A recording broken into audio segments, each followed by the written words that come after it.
Our top story, federal agents raided a local business, and tonight there are still a lot of unanswered questions. But here is what we do know. According to Homeland Security, 3 different agencies, ICE, U.S. Fish and Wildlife, and the Department of Justice are involved.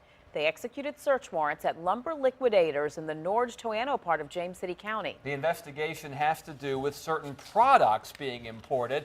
And your side's Liz Palka has been at the scene all day. She was the first to report the story and has a new development tonight. Liz?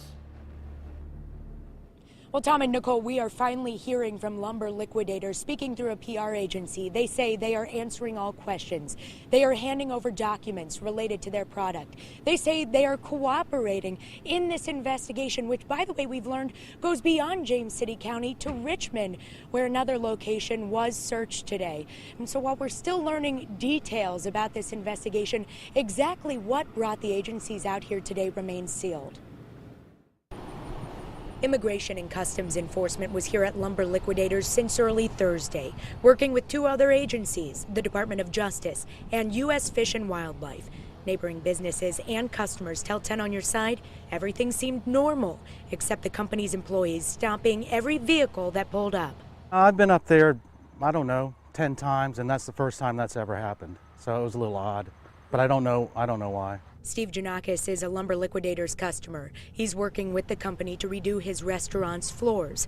He was at the warehouse at the same time as federal agents and said he didn't notice a thing.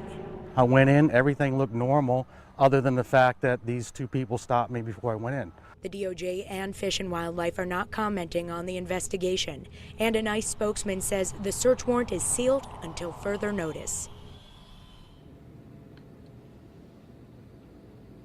And employees are not saying anything, not even a manager that came out to speak with me briefly this morning. All he did was hand me a phone number. So there are a lot of questions that are still unanswered, questions we are working to get answered for you. A lot more will become clear once those documents are unsealed.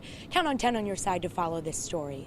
Live in James City County, I'm Liz Palka, 10 on Your Side. And while Liz continues to work her sources a little more now on Lumber Liquidators and a facility in James City County. The company began 20 years ago and opened its first flooring store in 1996. It was originally headquartered outside Boston and moved to Toano in 2004.